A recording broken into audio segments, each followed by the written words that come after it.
Olá, segunda chamada chegando com tudo nesta segunda-feira, 11 de junho, véspera do Dia dos Namorados. Aquela época que os homens tomam um banho caprichado, se enchem de perfume, colocam a camisa mais cara que tem e vão assistir aos Jogos da Copa. Por isso, sem mais delongas, vamos à escalação do nosso time aqui hoje.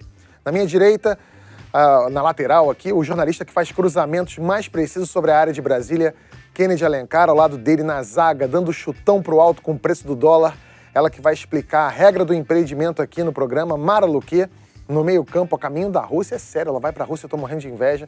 Nossa matriótica Marilis Pereira Jorge.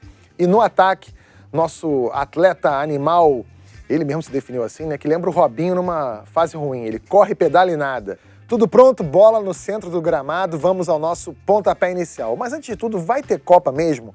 Parece que esse tanto de crise, corrupção em Brasília, corrupção no futebol, deixaram o brasileiro mais desanimado, não? Ou será que são só as ruas aqui por perto que não estão decoradas? Até onde o dólar vai? Por que o mercado está tão mal-humorado? E, afinal de contas, quem é o mercado? Eu sempre quis saber isso, Mara Luque, quem é o mercado? Pesquisa eleitoral mostra um cenário cada vez mais confuso na corrida presidencial. O que será da gente em outubro? Violência. O crime organizado está infiltrado na nossa política ou não? Mulheres ocupando posições de liderança de um lado, mulheres proibidas de dirigir do outro. Os desafios que elas enfrentam pelo mundo e aqui no Brasil também.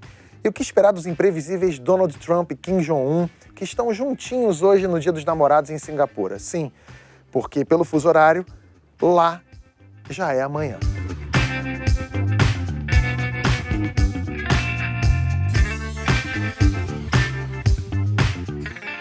Falta pouco para a bola rolar na Copa do Mundo, já na quinta agora na abertura, mas a torcida não está pegando fogo. Se a gente puxar pela memória, nas Copas passadas o clima era outro, havia uma expectativa enorme. Até na Copa passada, quando o clima não era dos melhores, a gente pelo menos tinha o fantasma do não vai ter Copa e teve. O que pode estar causando esse clima morno? É a crise no país, é a corrupção no futebol? Ou o desânimo de gente como a Mara Luque, que nunca entendeu o que é um tiro de meta e por isso cisma em marcar reuniões no horário de jogo? O que está acontecendo? Por que a Copa não está mobilizando? É a impressão, pelo menos, que eu tenho. Vocês também têm essa impressão ou não? Tenho sim. Acho que é uma junção desses fatores que você citou. Acho que o 7-1 é um trauma, todo mundo fica com medo de torcer para o Brasil se dá mal. O país está numa situação complicada, tem um desânimo, um pessimismo em relação ao país que as pesquisas estão mostrando. E não mudou nada no futebol estruturalmente. A CBF continua com os mesmos problemas, os nossos clubes com os mesmos problemas. Acho que reflete um pouco esse baixo astral meio geral do país com esses fatores do futebol mesmo. Mara, você comprou uma passagem... A Bia não fez isso, ela fez isso. Você comprou uma passagem no horário de um jogo do Brasil, é isso mesmo? Tava barato? O que era? Já ter demanda Pô, tava Bia, baixa. isso não se faz. Demanda baixa. Mas, é sério, você comprou? Eu vou fazer uma viagem para Recife, que eu tenho uma palestra para fazer lá na sexta, e aí tem a festa de Caruaru. Eu falei para minha irmã, pô, vamos pra festa, né? Festa de Caruaru, que é legal pra caramba. Eu falei, pô, vamos emendar e vamos pra festa. Aí eu fui ver, eu falei assim, eu tenho milhas. Aí entrei lá, eu falei, não, mas tá muito barata a passagem, não vou usar milha não, vou comprar, porque a passagem tá muito barata. Comprei. E mandei pra minha irmã. Aí minha irmã assim, ela falou, você sabe por que essa passagem tava barata? Eu falei, não. Ela falou, por quê? O voo é na hora do jogo, do primeiro jogo do Brasil na Copa. Só a minha irmã e o piloto. A Mara me ligou do avião e falou assim... mandou mensagem, foi WhatsApp.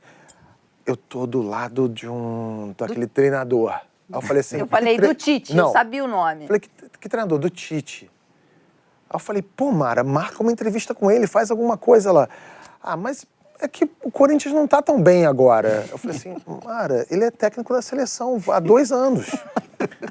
Ou seja, realmente... Mas o teu caso eu entendo, você tá nem aí pra futebol. Mas Marilis, por que você acha que não tem mais ninguém tão afim? Eu acho que são vários fatores, como o Kennedy falou. A gente já até falou desse dado aqui de uma pesquisa do Datafolha que mostrou que aumentou muito o número de pessoas que não tem mais aquele interesse tão grande. Esse número passa aí dos 40%. Tem outras coisas. Por exemplo, hoje, muita gente já não se identifica com os jogadores dos times que vão para fora muito cedo, fazem a carreira lá fora. Então, tem gente, quando você pergunta, por exemplo, da escalação da seleção brasileira, a maioria das pessoas não sabe nem quem são os jogadores. Quando você olha, não tem mais aqueles nomes, né, que a gente estava acostumado a ver nos campeonatos estaduais e brasileiros.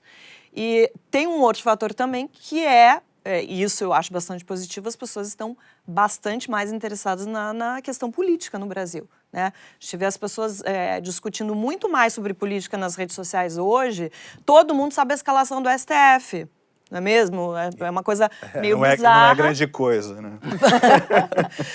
Mas todo mundo sabe a escalação do Todo STF. mundo sabe que caminhão tem 2 eixos, 3 eixos, 4 eixos. Então tem esse lado positivo e por outro lado, Tabet, eu acho que na hora que, eu já até escrevi isso, eu acho que na hora que a bola começar a rolar, as pessoas vão se empolgar, vão entrar na festa. Eu acho que o brasileiro está precisando de um suspiro, de um respiro, porque depois a gente vai enfrentar uma eleição e agora no final, não só a Mara, mas, por exemplo, eu tenho uma amiga que marcou a despedida de solteiro dela no dia da final da Copa do Mundo e a gente teve que dizer para ela, olha, não marca nesse dia porque não vai aparecer ninguém. Agora os amigos já começam a ligar, mandar WhatsApp, onde você vai assistir o jogo no domingo. As pessoas vão começar a se movimentar e vai ter, sim, uma empolgação. Tem uma patrulha chata, né? Que tá rolando em relação à camisa da seleção brasileira. Que Boa, Kenneth. Uma besteira, porque assim, você tá com o bode dos coxinhas, dos manifestotes, não quer usar a camisa, não usa. Agora, você quer usar a camisa da seleção brasileira, usa também. Então, uma coisa dos dois lados meio babaca, assim, patrulhando, quem colocar a camisa... A gente fez uma enquete até nas nossas redes sociais, perguntando para as pessoas que camisa do Brasil elas vão usar, que são aquelas 2 opções ali, ó. Tem a camisa da seleção e tem essa outra nova camisa versão que está sendo comercializada, de Foi verdade. feita por uma designer, né? Ela fez aquela camiseta. E tem algumas pessoas que estão se recusando a comprar a camisa amarela, comprando a camisa azul, que é a camisa reserva da seleção. O nome disso, se eu não me engano, é imbecilidade, né? A gente pode cravar. A gente pode cravar que a camisa vermelha você não consegue comercializar quando você viaja para fora e quer trocar por uma refeição. Você não tem mais dinheiro, você fala, tem a camisa do Brasil, o cara deixa você pagar com aquilo. Mas essa questão de não estar ligando muito, mesmo na Rússia as pessoas não estão ligando muito, tem várias matérias mostrando isso. Hoje a Folha está dando A Folha isso. mostrou hoje. É interessante a gente lembrar também a crise da FIFA, né? A gente lembra muito da CBF, a FIFA... Pós-2014, ela entrou numa crise imensa, uma crise ética, que não se resolveu. Eu tenho a impressão que a FIFA, ela quebrou-se alguma coisa lá dentro. Tinha uma questão mítica ali sobre o que é um Mundial de Futebol, que agora parece que ele é apenas mais um evento esportivo como qualquer outro. Então, acho que isso é importante. A FIFA também, a gente não pode esquecer, ela montou 3 Copas, que foram Copas assim montadas em base de corrupção. África do Sul, Brasil e Rússia. E Catar. E o Catar a gente nem conta, porque tem questões ali de abuso humanitário, né? De trabalhadores escravos, que é outro departamento até, eu acho. Mas eu acho que tudo isso, assim, quebrou-se alguma coisa ali dentro da FIFA que está disseminada na percepção globalizada, assim, do evento. Mas eu acho um pouco com a Marilis também, porque a gente também é muito maluco. O Brasil realmente é um país muito louco, porque é a melhor geração que a gente tem em termos de atletas desde 2006, só que 2006 não foi uma Copa, né? Foi uma micareta pro Brasil, né? Os caras foram dançar, fazer pagode, mas não jogaram. Agora 2018 a gente tem uma seleção excelente, que tem chance de ganhar o campeonato. Um técnico muito bom. Um técnico muito bom. E se ganha o campeonato, pode ter impacto no Brasil inteiro. Porque a euforia no Brasil é um negócio que a gente não sabe onde vai dar, né? Então, é um cenário meio estranho. Muita coisa vai acontecer nesse mês, eu acho. Agora, sabe o que é interessante? Essa rejeição na Rússia, você começa a ler, né, essa falta de entusiasmo na própria Rússia, parece um pouco o que aconteceu aqui em 2014. As pessoas lá estão, apesar da popularidade muito grande do Putin, as pessoas que são contra a Copa ou que não estão interessadas estão cobrando exatamente a mesma coisa. A questão dos grandes gastos, um monte de dinheiro que está sendo gasto para fazer essa Copa lá, porque a Rússia certamente vai fazer um grande evento, e o lado das coisas, das necessidades básicas que a população não está tendo e que está de olho, né? Eles estão vendo o que está sendo feito no país e continuam com os mesmos problemas. O resultado da nossa enquete foi o seguinte: 68% das pessoas preferem ainda a camisa amarela e 32% optaram pela camisa vermelha. Eu concordo com você sobre a questão dos jogadores. Eu lembro, a minha memória infantil de 82, 86, era que a seleção brasileira era um dream team, era uma coisa assim, você tinha a junção dos melhores jogadores e tal, e realmente, você hoje em dia... quem viu o Willian jogar no Corinthians? Jogou 8 jogos no Corinthians, 10 jogos, o Corinthians foi rebaixado naquele ano. Ninguém lembra As pessoas não sabem quem são os do jogadores. Willian, o Casemiro jogou muito pouco no São Paulo, e você realmente não tem mais a identificação. Mas tem o contraponto, gente, que é a questão, hoje os clubes europeus estão disseminados aqui. Você pega um menino de 6, 7, 8 anos, ele torce pro São Paulo, pro Flamengo, mas torce pro Real Madrid. Ou às vezes só pro time de Barcelona, fora, né? entendeu? Mas aí entra a segunda coisa que eu ia falar, que é a história da paixão. Você falou que quebrou-se alguma coisa na FIFA, pra mim quebrou a ligação de esporte e paixão. A Copa do Mundo era um negócio apaixonante, você torcia pelas seleções, assim, eu lembro, poxa, vocês também vão lembrar, quando a gente era criança, falava assim, qual é o seu time? Você falava assim, Flamengo e Brasil. Hoje em dia é Flamengo, ou Flamengo e Arsenal, não é mais Cada o vez Brasil. mais gente que não não tem tem mais time de a futebol. questão, as seleções não despertam mais aquela paixão que tinham, porque virou um comércio só. Né? Agora só... Desculpa, fala, Zé. Não, tem isso, mas também os grandes times viraram seleções. Então, É. hoje a final da Champions League talvez seja uma coisa mais atrativa do que a final da Copa. Em termos de qualidade de futebol, provavelmente a Champions é melhor que a Copa, entendeu? O Real Madrid ganharia de qualquer seleção. Agora, só voltando à história da camiseta, eu acho que muito mais de você protestar não usar a camiseta, não porque foi usada por coxinhas em manifestação, mas porque a CBF está no centro de uma grande polêmica de corrupção já há muito tempo, né? A gente viu agora o que aconteceu com o Del Nero, que foi banido do futebol. Eu acho assim, eu deixaria de usar uma camiseta, não por causa de manifestantes que usaram, porque afinal de contas é uma camiseta do Brasil, mas muito mais por tudo que a CBF está aí envolvida. Eu sou pau da vida com o PSDB até hoje, porque eles pegaram Tucano para ser símbolo do partido. É o bicho mais lindo que eu acho, eu não posso usar nada do Tucano, porque senão viro... Eu lembrei de você, eu tava com um vestido com uma estampa de tucano. Eu falei, gente, será que vão me xingar no meio da rua?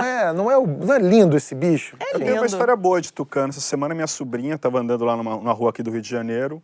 Aí passou um tucano lindo, maravilhoso. Aí vem um passarinho bonitinho, pequenininho. O tucano vai lá e devora o passarinho. Mas... Daí eu fiquei pensando, nossa, isso é uma ótima metáfora do partido, né? Um estudo da Fundação Getúlio Vargas apontou o Brasil como favorito para a Copa. Os dados foram feitos a partir do cálculo de força de ataque e defesa de cada equipe, simulando os confrontos entre as seleções. O professor Walter Sende explica. A dica para se dar bem no bolão, basicamente, é acertar a maioria dos jogos, né? A previsão de resultado da maioria dos jogos, e acertar uma ou outra zebra, aquele resultado que ninguém vai acertar.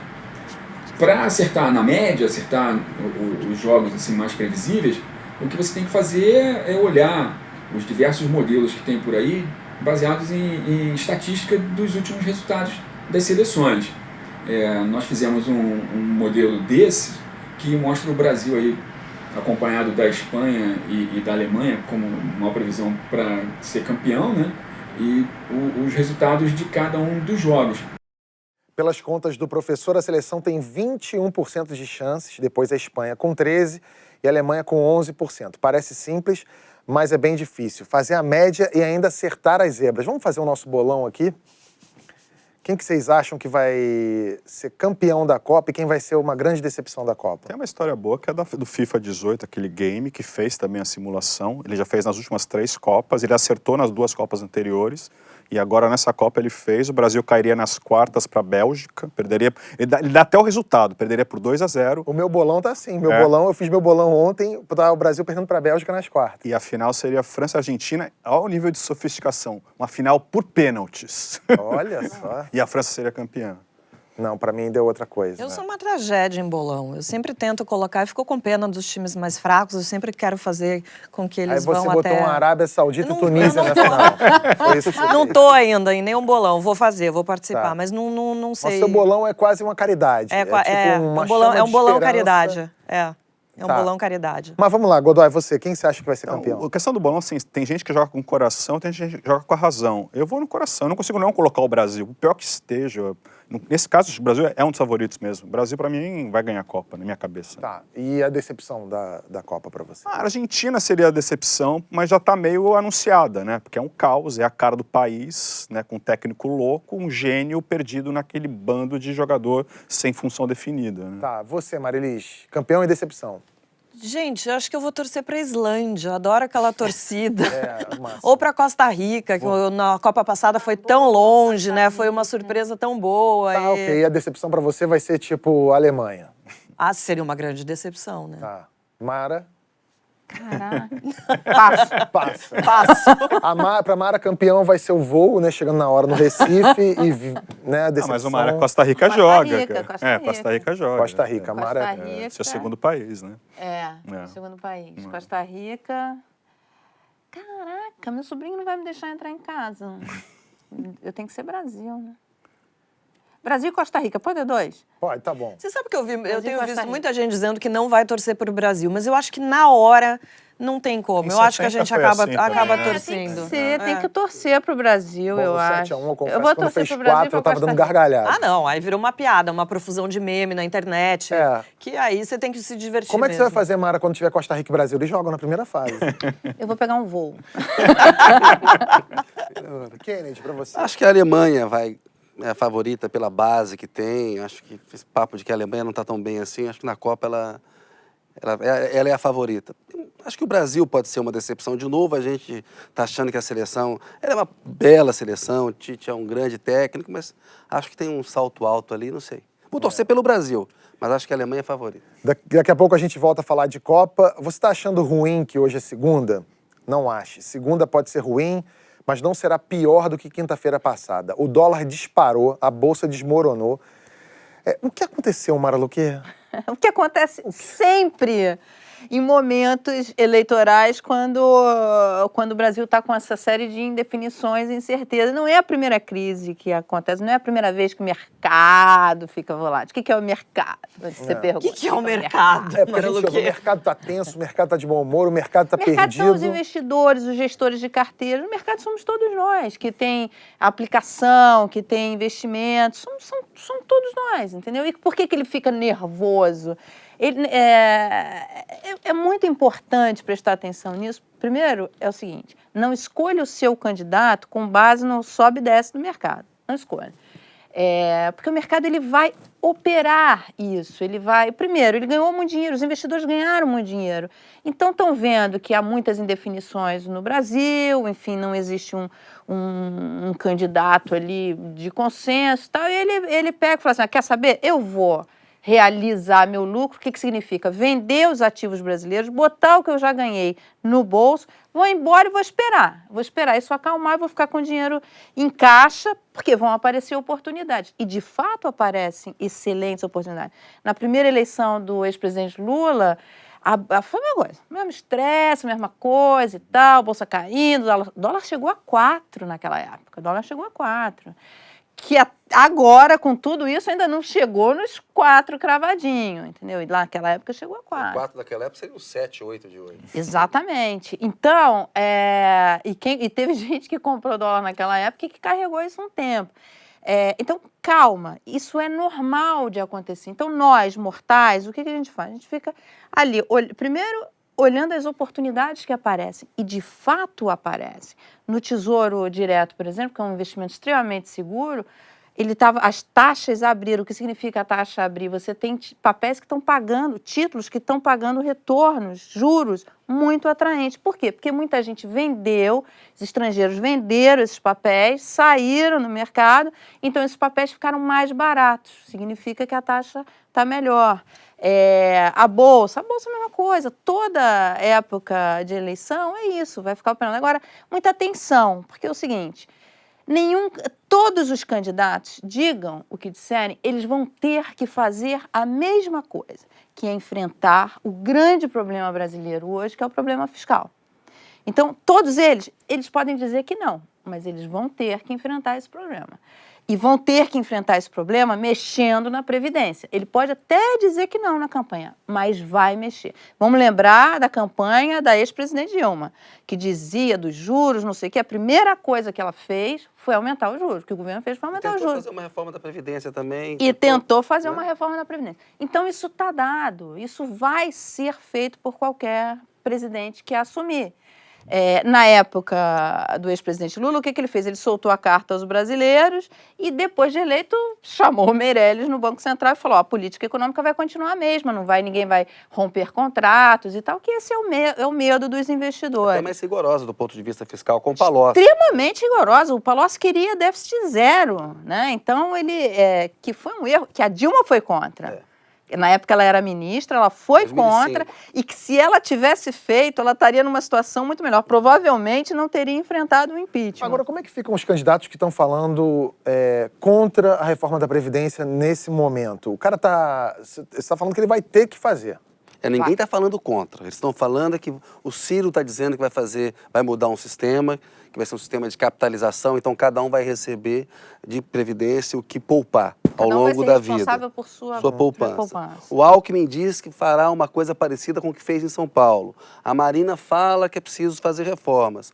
O Bolsonaro, que tem uma carreira parlamentar muito estatizante, né, do ponto de vista econômico, está com um conselheiro econômico mais liberal, está beijando a cruz do mercado. Todos eles estão dizendo que vão fazer. O problema é que na hora de votar concretamente, o Temer tentou fazer, não passa no Congresso.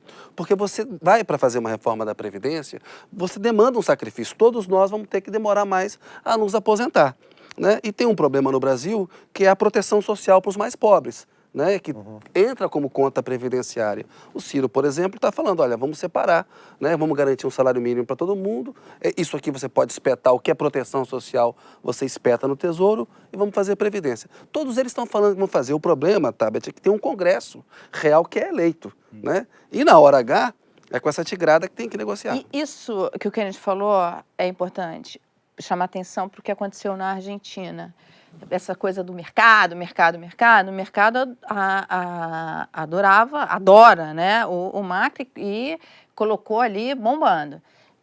Ele se elegeu e não conseguiu fazer as reformas, não conseguiu passar pelo Congresso as reformas. E o que aconteceu foi lá bater na FMI. E muita gente ganha dinheiro com a instabilidade do mercado. O mercado fica nervoso porque ele perde a previsibilidade. Então acontecem esses movimentos. Esses movimentos de venda, de compra, quem está bem informado, está bem posicionado, acaba ganhando dinheiro. A gente está vendo um punhado de pesquisa agora. Tem as tais pesquisas telefônicas que estão saindo por aí. Tem que tomar muito cuidado, porque às vezes algumas empresas encomendam essas pesquisas, elas mostram os resultados que parecem, que assustam determinada parcela da economia, que gera um movimento de mercado, e lá na frente você vê que aquilo não se realizou. Então, assim, o mercado ganha dinheiro com previsibilidade, porque aí vem um investimento, como a Mara falou, o cara aplica um dinheiro aqui no Brasil para pegar o juro que está alto, os investidores saíram mesmo da Bolsa, uma boa parcela, em maio, mas esses movimentos, assim, de altas e baixas, são muito favoráveis para quem opera todo dia e sabe especular. Um movimento bem informado ganha dinheiro de qualquer jeito, né? O cara ganha dinheiro quando está estável, ganha dinheiro quando está instável, né? Porque esses momentos de grande oscilação, você tem os chamados traders de mercado que vão operar ao curto prazo. Então, ele vai ficar nesse... Se você entrar nisso, você vai perder dinheiro. Fica louco. Você vai perder dinheiro. A ação da Petrobras bateu R$26, depois ela caiu para 15, ela foi a 17. Você imagina, de 26 para 15 para 16, são R$10 de diferença. Então, esses traders assim, que operam na confusão, eles ganham muito dinheiro. Quem tem ação... Ou perdem. Ou perdem também. Ou perdem. Tem quem ganha. Porque quando Quem você ganha, vende, geralmente é o você papo, vende uma ação... Não é o bem informado. Depende. Você vende uma ação a 4, tem alguém comprando a 4. Entendeu? Então, tem as duas pontas ali. Então, você tem quem ganha.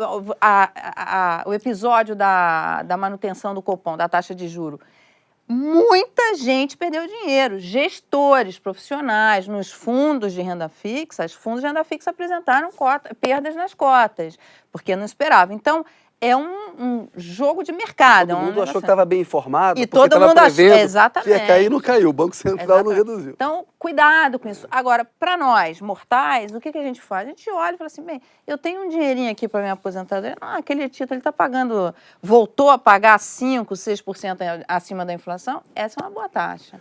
Um fator importante do clima de insegurança econômica é ainda a greve dos caminhoneiros. O governo foi e voltou com a história da tabela do frete, arrumou encrenca com os empresários caminhoneiros Kennedy, será que até o fim do ano a gente tem um acordo disso aí, não? Olha, estão encalacrados lá, porque anularam 2 tabelas do frete. O governo está igual aquele menino no dia, que coloca o dedo para tampar um buraco, começa a vazar do outro lado. Eles desarranjaram a economia. O Temer, que assumiu o governo com um programa liberal, né, a ponte para o futuro, que ia fazer as reformas, o que o mercado queria, está aplicando as medidas econômicas que a Dilma aplicava. Porque isso é uma intervenção no domínio econômico. Exatamente. Tende a não dar certo, né? Então, agora é um governo muito enfraquecido, Tabet, vai ter muita dificuldade. E agora os lobbies são poderosos. Houve uma reação do agronegócio quanto ao acordo fechado com os caminhoneiros. O agronegócio é um motor da economia, o governo não pode brigar com o agronegócio. A indústria também reagiu. Então o Temer, que tem habilidade lá para negociar com o Congresso, vai tentar negociar com essa turma. Só que ele está num momento de muito maior fraqueza. Ele é o presidente mais impopular da história, de acordo com a série histórica do Datafolha. Tem que cuidar da própria vida, né? Quer dizer, para não... Ele tem seus próprios problemas ali para cuidar das acusações de corrupção. Então... todos os setores estão nervosos nesses dias, menos um: o pujante mercado dos parques de diversão. Eu explico. A alíquota de importação para rodas gigantes e carrosséis foi zerada na última semana. O Ministério da Indústria, Comércio Exterior e Serviços diz que essa era uma antiga demanda do setor. Então agora, um cavalo de carrossel tem 0% de imposto e um cavalo vivo 40%. Zé, talvez seja essa a receita para o Brasil crescer, né? A gente fechar isso aqui, transformar num parque temático, né? Num gigante Beto Carreiro. Isso. E aí, bola para frente. A gente podia colocar toda a população dentro desses parques, né? Porque daí você faz toda a locomoção em cima desses cavalinhos, né? Que ficam circulando. Eu acho que é um bom caminho. É uma boa metáfora também, aquele cavalo que fica circulando e não sai do lugar, né? Exatamente. Ou a montanha-russa, né? É tão bonitinho. Ou a montanha-russa. Eu acho que a gente está mais para montanha-russa. A gente está para parque, menos de diversão. Faltam 4 meses para as eleições. A última pesquisa da Datafolha, sem o ex-presidente Lula, mostrou Bolsonaro, Marina, Ciro e Alckmin tecnicamente empatados. Aqui a pesquisa tem a margem de erro de 2 pontos percentuais, ou seja, não tem nada definido. Tudo bem que a campanha não começou para valer. Vocês acham que a campanha vai degringolar mesmo, assim? Quando é que a gente vai ter um reflexo melhor disso? Degringolar já degringolou.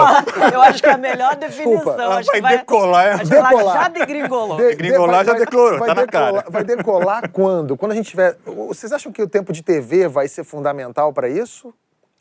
É um fator que pesa. Quem tiver mais tempo de TV, claro que tem uma vantagem comparativa, mas eu acho que a campanha vai decolar mesmo quando o PT e o Lula tomarem uma definição. O Lula meio que congelou mesmo.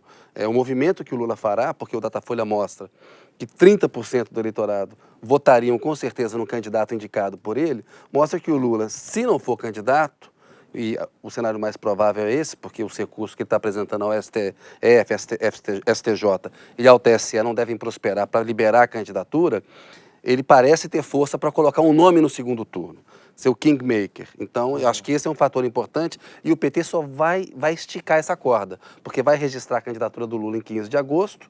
Imagina que vai ficar umas 2, 3 semanas brigando no TSE e no STF para tentar viabilizar a candidatura do Lula, porque o PT quer deixar o ônus do veto à candidatura do Lula na conta do TSE e do Supremo.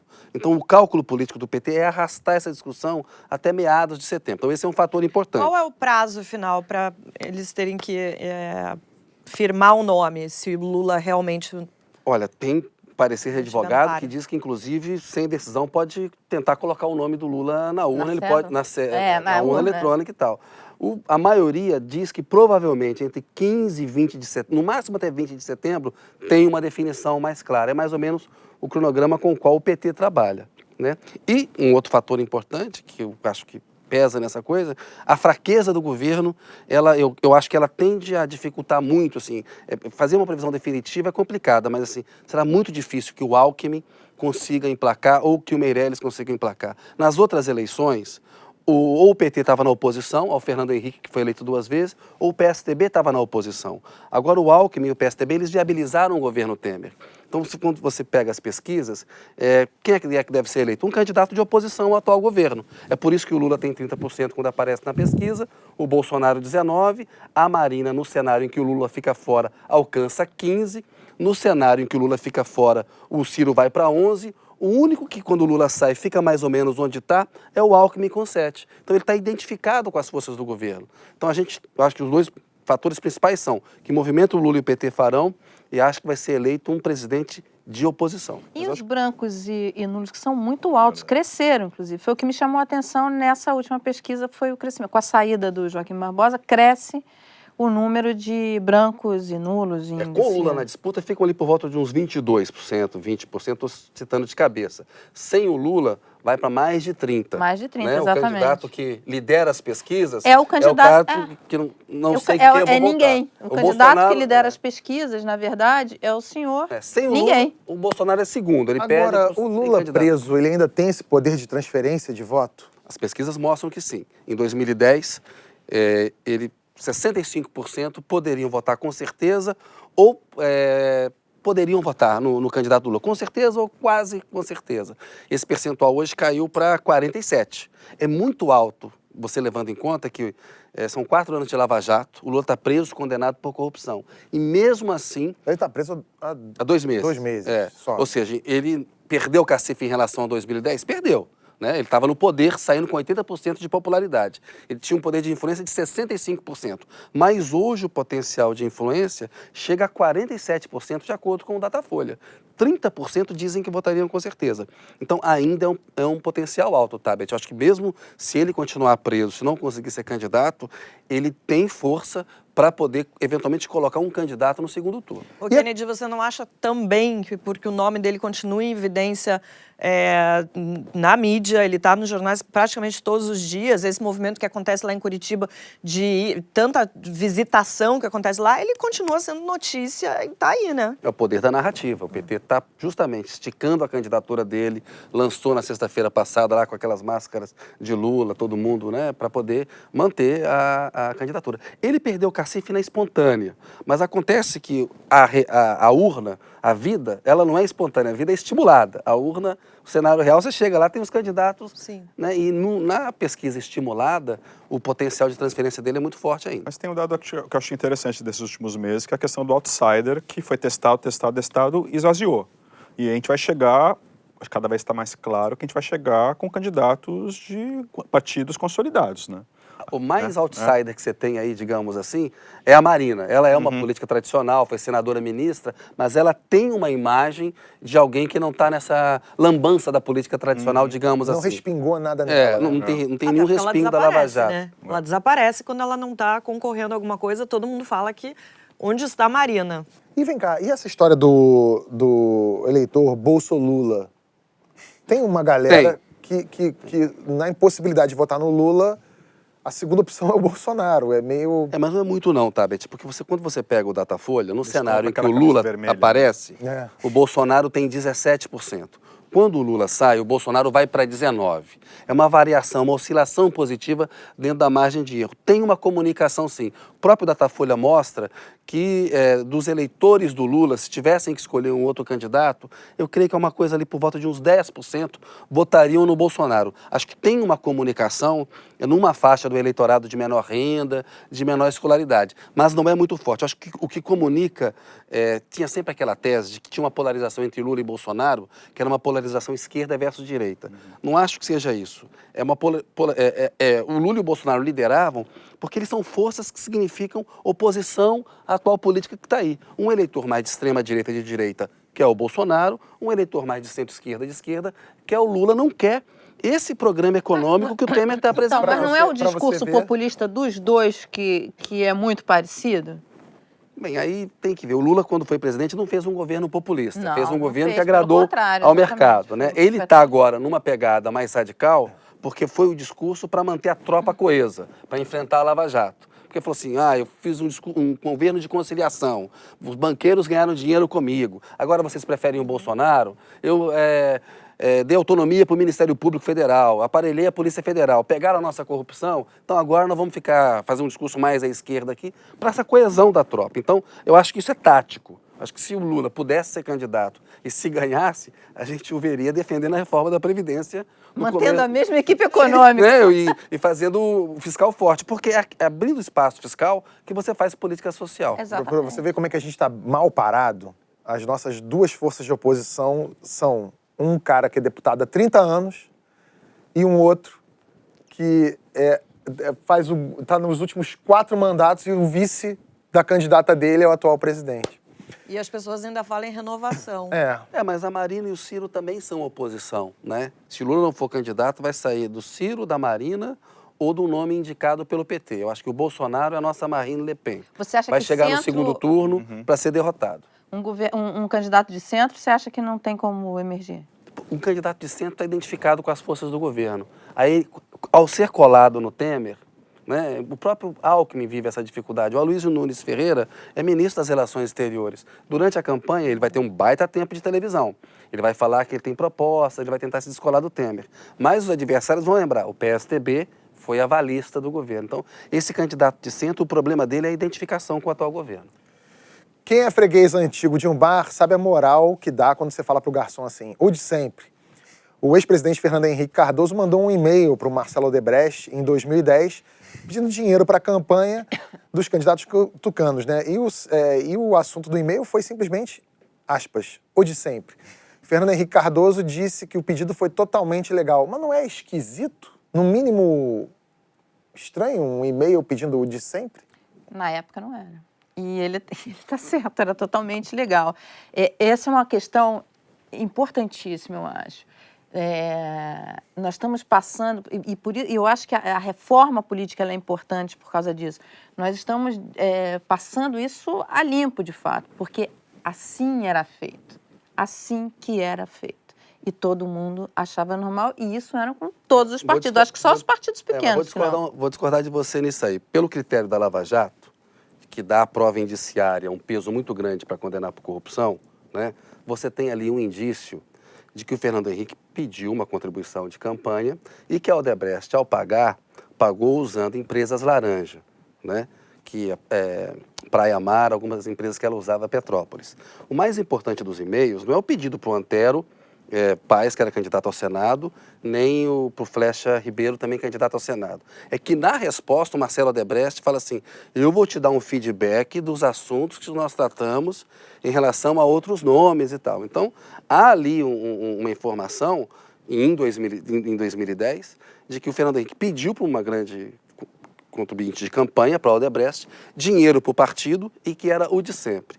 A Lava Jato, ela investiga indício de corrupção contra vários. Mas ali tem indicação de troca de favores? Por exemplo, que ele tá Dizem que o Lula recebeu o apartamento da OAS devido a um caixa geral de corrupção que a OAS tinha, porque o Moro não conseguiu, na sentença, provar que o dinheiro era dos 3 contratos, que estava na denúncia, falou que era um caixa geral, porque ele tinha sido presidente e tinha feito favor.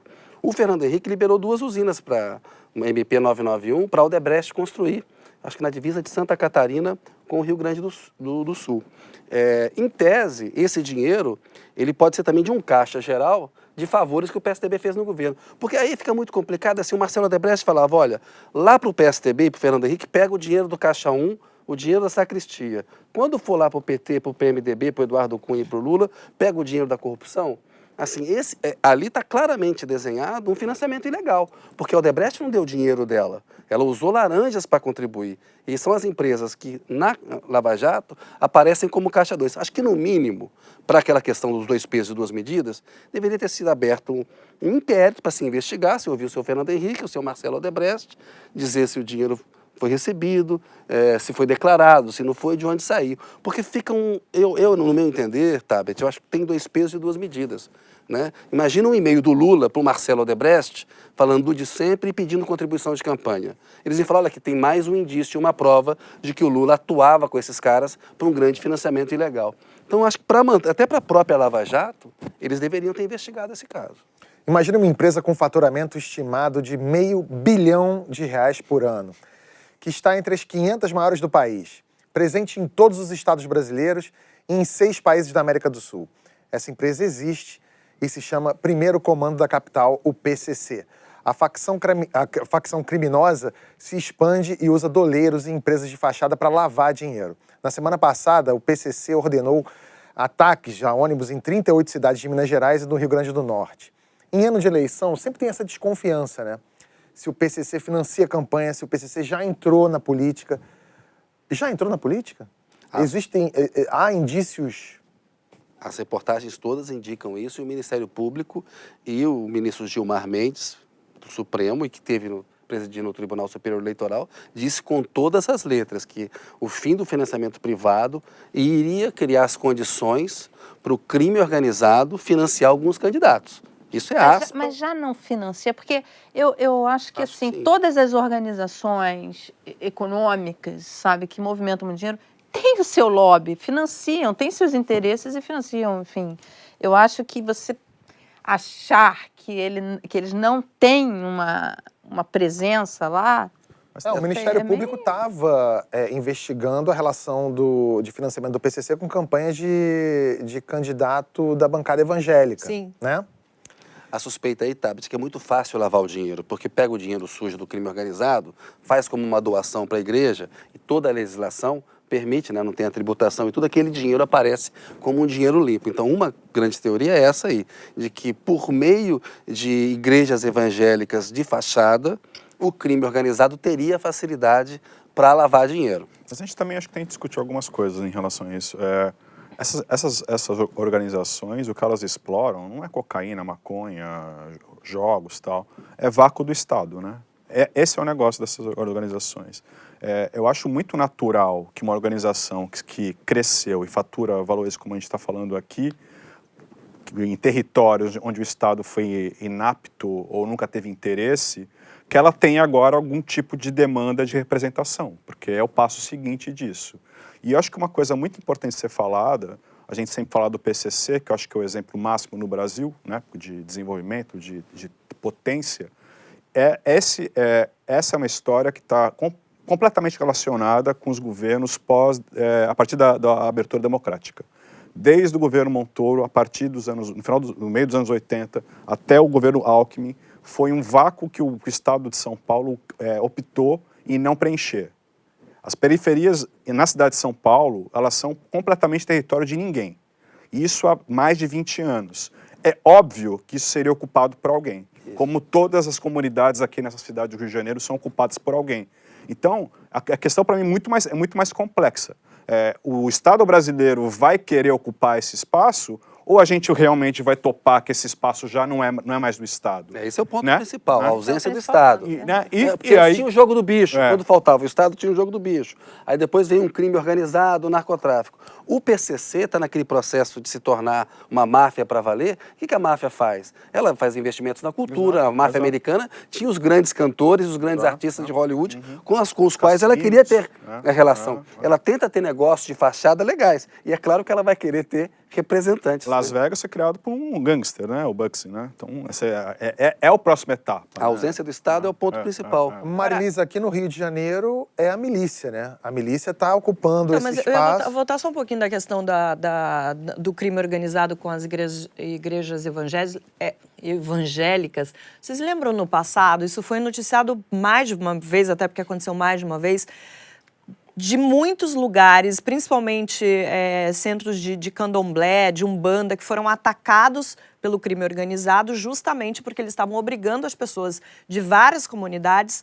a se frequentarem igrejas evangélicas. Então, aquilo ali é muito simbólico, né? Se isso tem um reflexo na política, eu já acho que certamente deve ter.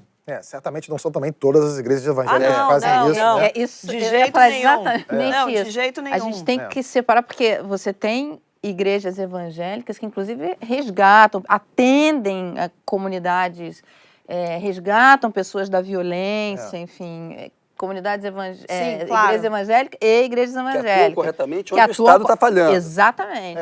Aqui no Rio de Janeiro, eu estava falando do negócio das milícias, porque as milícias entraram nesse vácuo do Estado, né? E agora já estão começando a se aliar com o tráfico e também investindo em política. É um perigo, é assustador, é isso. Imagina.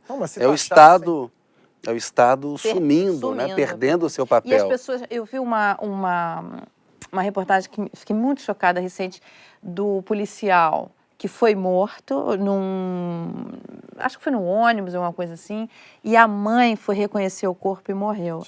foi muito triste. É muito triste. É muito triste, tem muito jovem morrendo. Policiais, meninos de periferia. É muito jovem, eles estão morrendo muito jovens. Intervenção militar no Rio de Janeiro. Na Urca, que é um bairro militar, acho que a Escola Superior de Guerra está Isso. lá.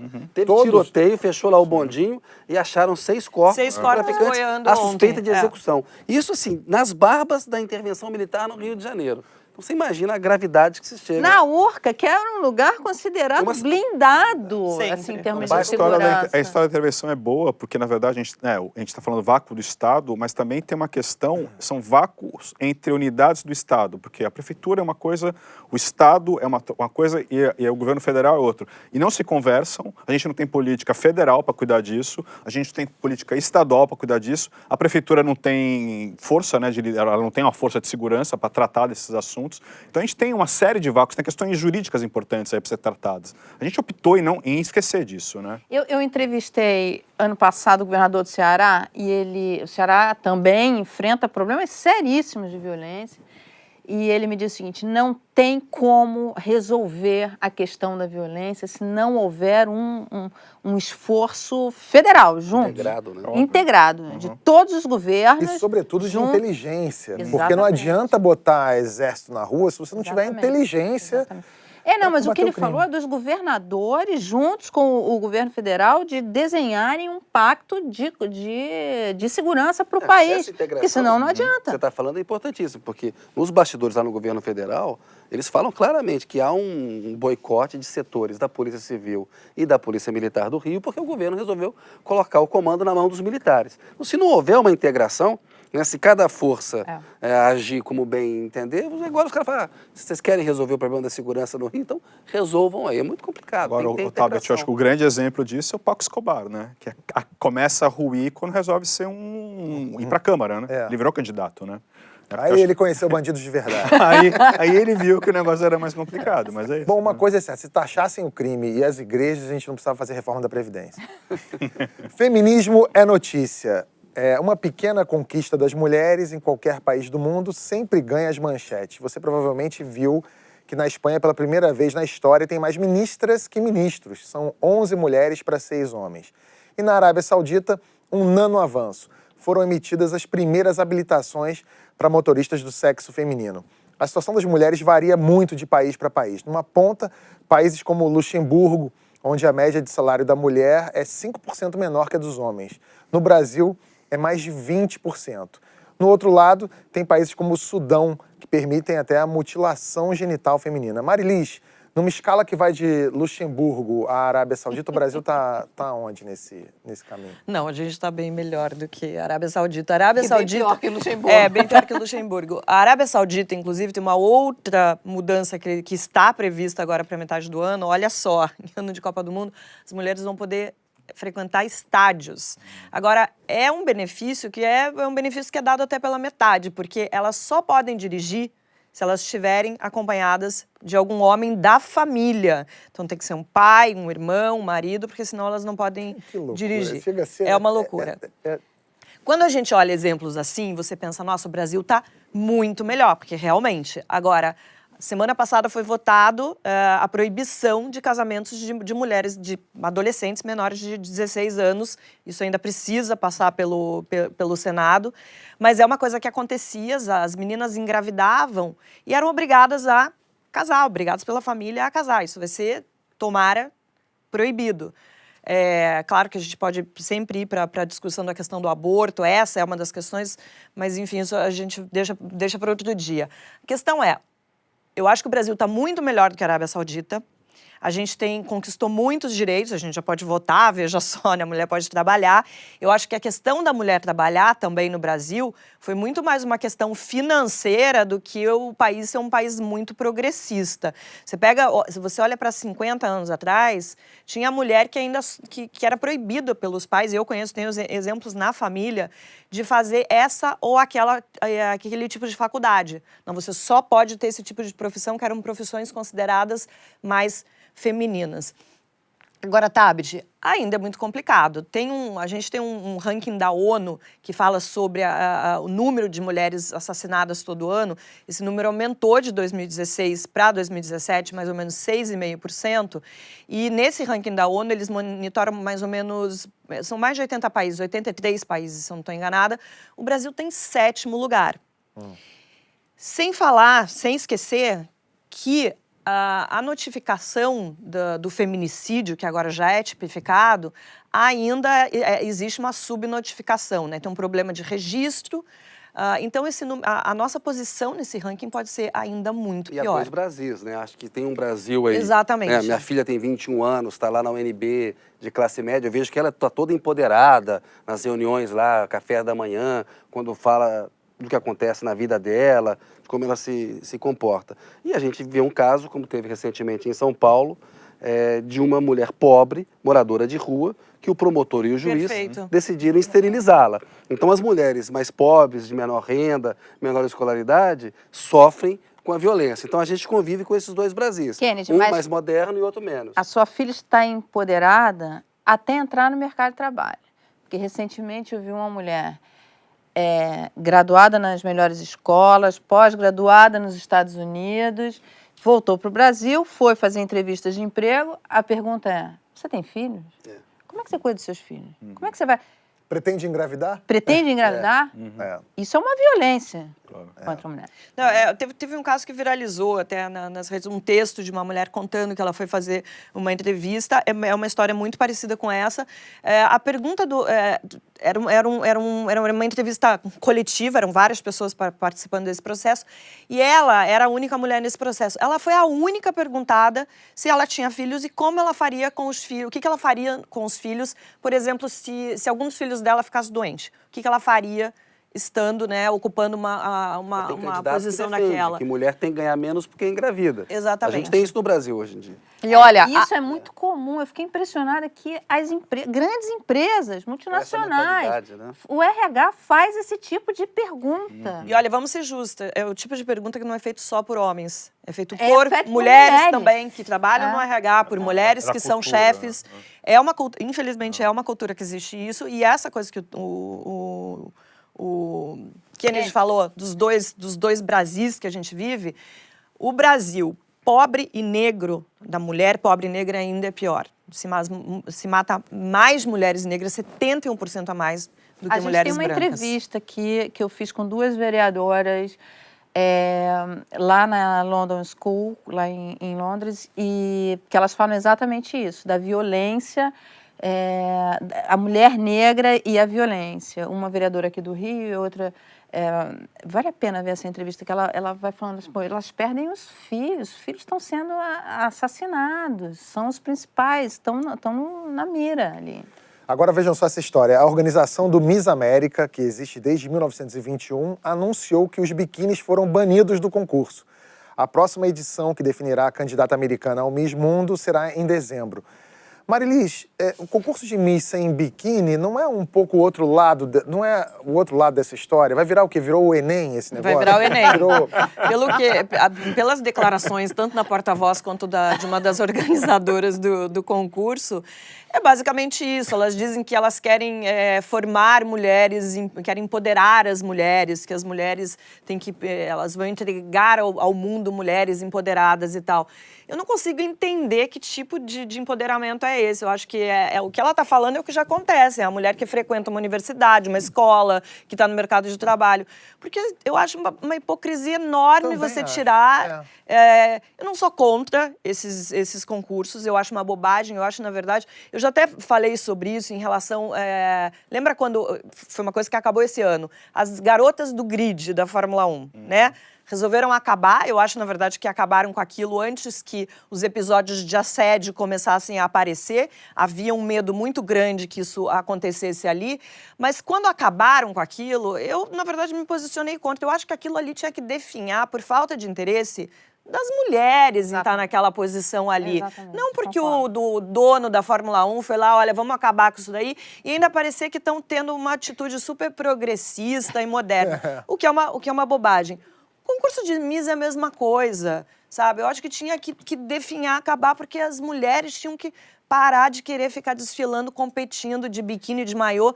E agora, assim, eu acho, na verdade, que é muito pior, né? Porque além de ser bonita, para participar de um concurso desse, você tem que ser inteligente. Então, assim, é muito pior, gente. Mas ela também não tem o direito de querer? Eu também acho. Tem, mas é o que eu tô dizendo, eu não sou contra, não acho que esses concursos têm que acabar porque alguém vai lá e dá uma canetada e fala acabou. Eu acho que as mulheres é que tinham... Deveriam perder o interesse. Perder o entende? interesse Mas de... não vai perder, gente. não É vai, uma demanda não por vai. narcisismo. É um narcisismo inato Concordo, em muita Zé. gente. Qual é a diferença da mulher né? que quer ser Miss e quer ser blogueira? É que... Blogueira fitness. pois Mas blogueira pois fitness é legal. porque Também ela- Não, eu não sei se blogueira fitness é legal, mas o que eu tô falando é assim... Virou uma carreira, tá? Claro que virou, Ganha ganha muito dinheiro aberto. dinheiro. Mas muita Assim gente como a mulher que é precisa Miss disso, também ganha dinheiro. necessita desse apelo narcisístico. Eu acho que esse Isso apelo não é uma narcisista carreira, é uma né? coisa que tem que... Não tô dizendo que é uma... Não sei se é uma carreira não, Marilis, porque assim, várias misses, ou não sei exatamente em outros países, eu não tenho esse conhecimento de causa pra falar, mas na Venezuela, por exemplo, elas viram estrelas lá, Modelos. ganham muito dinheiro com publicidade. Na Colômbia, viram misses eternas. Então, assim, pode ser um excelente negócio pra elas. Não, Cara, existe... Fala, Mara, Não, eu desculpa. vi em Buenos Aires agora, eu tive lá recentemente, numa loja, né, para homens. Aí tinham lá as fotos, os modelos. Tinha homem velho, homem novo, homens, sabe assim, nas mais diferentes belezas. Não tinha não tinha uma beleza padrão, assim, aquela coisa, o cara ser musculoso. Outro dia eu ouvi de uma criança, de um menino, falou assim, preocupado porque não tinha músculo. Eu falei, cara, se liga, você tem que ter cérebro, Mas músculo. isso, ó, Você olha vai- que coisa, né? A sabe, gente não é uma coisa consegue, a gente não consegue acabar com o interesse das mulheres nessa competitividade de ser mais bonita, mais gostosa, ou seja, num concurso de Miss ou numa carreira de modelo. Do outro lado, isso tem crescido muito. Porque hoje, se você entra, por exemplo, no Instagram, a quantidade de perfis ali, de homens de sem camisa, com barriga tanquinho, é impressionante. É realmente Eu acho que assustador isso- como essa isso é indústria da assustador. vaidade não para de crescer. Ao contrário do que a gente Mas poderia não é pensar. uma coisa assim, não é que a vaidade Eu seja coloquei ruim. minha camiseta do bom Sucesso, não tive nenhum like it. Falaram que eu tinha que trabalhar em outra área ali, cara. Bom, voltando pra Copa, o time da Áustria é ruim, mas o técnico é foda. No amistoso com o Brasil, eu torci pra nossa seleção e pra algum narrador nomear o técnico da Áustria, mas ninguém disse com todas as letras Franco Foda. É o nome do cara. Já um time só com nomes bizarros, a gente podia juntar com o argentino Milton Caralho mesmo, que se... Caraglio. Mas se fala caralho, né? Caralho. Tem o Marco Cacete, o Salvatore Boquete, o José Porras, o Shinji Kagawa. O Porras, na última Copa, só chamavam de porrar, né? Porra, uma imbecilidade. O nome do cara é Porras e os caras falavam porrar pra não falar porra, gente, pelo amor de Deus. E tem o Lucas Merda, que foi um goleiro polonês, sem expressividade, nunca foi convocado pela seleção, talvez porque ele seja uma merda mesmo. Vocês lembram de algum nome assim? A Eva eu não sei se é Eva Todor ou Todor? Todor. Ela era Eva Fodor. E ela é? mudou o sobrenome, justamente por causa disso. Os meus eram mais românticos, assim. Eu lembro do Beijoca, que foi centroavante do Bahia, que saía dando beijo pra todo mundo. Tinha o Fumanchu, que fez um ataque mítico com Santa Cruz, com o Nunes. Lúdicos, né? São lindos esses Eu nomes. lembro um Fumanchu. banco, Rabobank. Esse Milton Caralho teve pra jogar no São Paulo e em alguns outros times aqui no Brasil, e sempre que essa notícia vinha à tona, a torcida chovia pedindo pra não trazer, porque não queriam que o Caralho jogasse enfiado por trás, o Caralho jogasse na frente. Gente, mas ó, olha só, é olhar pelo lado negativo, porque podia olhar pelo lado positivo. Falar assim, esse cara joga bem pra caralho, entendeu? Caralho arrebentou com o time Caralho do outro time. arrebentou, Mas que loucura, né? Por que tem esse puritanismo de a gente não poder falar nomes? Não é estranho isso? É conservadorismo da sociedade, né? Mas demais, né? E o brasileiro fala palavrão pra caramba, né? É. Pra Pra caralho. Caralho. Bom, amanhã é dia dos namorados, mas tem gente que antecipou o date. Quando o encontro é pela primeira vez, pode rolar aquela coisa de marcar e se arrepender, fazer um doce. É assim o jogo da sedução. Foi assim com o Trump, que estava com medo de amar Kim Jong-un. Um conselho pro Trump hoje. Miga, se joga, o crush não vai te esperar para sempre. O que esperar desse encontro que vai acontecer essa noite? Espero que eles não se multipliquem. Esse é o melhor. É o melhor. Então, tira o vinho da Pode mesa. fazer qualquer coisa, se divertir, dar beijo na boca, mas não se multipliquem. Mas ali eu acho difícil haver multiplicação, né? Não vai rolar, espero. Eu acho que o Trump vai marcar um gol aí. Ele vai acabar conseguindo algum tipo de acordo, porque o regime norte-coreano está se esfacelando do ponto de vista econômico. Então, toda essa aproximação que teve com a Coreia do Sul, ela não está acontecendo à toa, está acontecendo por causa de grana. Eventualmente, tem gente que acha que, com as suas peculiaridades e dificuldades, pode haver lá na frente um processo parecido com o da reunificação alemã. E acho que o Trump vai receber essa bola redonda aí, apesar de ele ter jogado bola quadrada o tempo inteiro. Acho que não tem um grande mérito dele ali, porque quem esticou a corda no ano passado foi a Coreia do Norte. Se houver uma unificação, a Coreia ganha várias casinhas no jogo da vida, não ganha? Uma importância no cenário mundial. Bastante. Ganha. Bastante. É. É que eu não Porque consigo é uma... parar de pensar no Trump como uma criança de 7 anos naquele corpo que é um personagem do Vila Sésamo, né? Aí, você vê, a gente falou da questão da igualdade de gênero, né? Ele era uma das pautas do G7, né? Que ele simplesmente abandonou e falou que não vai mais assinar, né? Então é difícil de confiar num homem desse, E né, ele cara? tá lá caminhando por esse... Tá nesse date, mas com a China o pau tá comendo. Pois Ele é, tá pois fazendo é. uma guerra comercial com a que China, interessa com a muito Europa. para a Coreia do Norte fazer isso. Então, acho que ele vai oferecer ali uma desnuclearização para os Estados Unidos, vamos parar com esse negócio. Mas Não o interessa. fato dele, dos Estados Unidos ter saído do acordo nuclear agora, não deixa todo mundo com o pé atrás em relação... Saiu do Irã, né? Do do acordo que o Irã firmou, mas foi saiu porque assinado quer pelo Obama. medidas mais duras. E é totalmente contraditório, você tem toda a razão, porque fazer um acordo nuclear com a Coreia do Norte e sair do Irã, aquilo é picuinha do Trump para se diferenciar do Obama. Eu te pergunto porque em relação ao Kim Jong-un mesmo. Kim Jong-un olhando, né? O Trump saindo do acordo com o Irã. Quem disse que ele vai cumprir Mas o o Kim que Jong-un, for? o problema dele é outro. O Não tem nada problema a perder. dele é... Não tem nada a perder. Ele tá...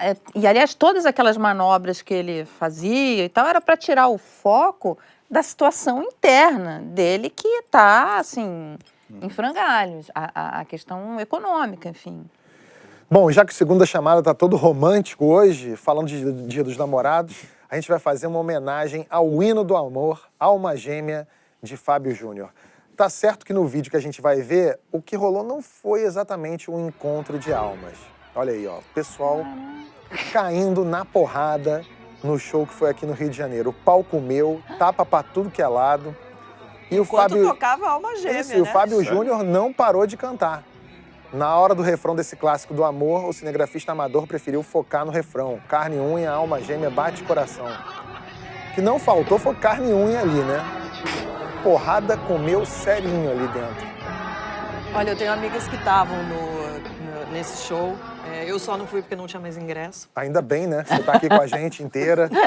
Não, elas estavam justamente no balcão ali e aí viram toda a confusão. O que aconteceu? A confusão aconteceu porque já era final do show. Era o hooligans. As pessoas começam a levantar nas cadeiras na frente, né, no final do show. Acho que não sei se ele joga, coisas e tal.